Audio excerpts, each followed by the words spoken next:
child is asking to take lessons, and you're thinking, is my child old enough to do that?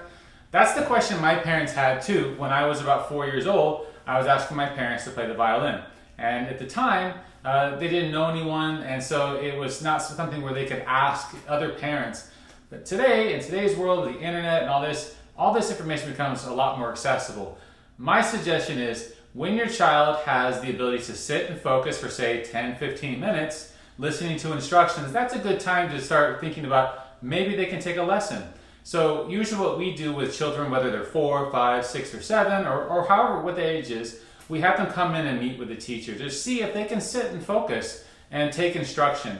Especially with younger children, it will go slower than you think that you want, because you're like, my child, I want them to do so great, and then after 5 or 10 minutes you start getting wiggly and squirmy, and then you're like, oh, my child, but that's just normal. So learning with your child together is an experience for the whole family. So if they're interested, they can focus some, and if you have the financial means, I highly encourage finding a qualified teacher. For parents of younger children, I highly recommend that you read Shinichi Suzuki's Ability from Age 0.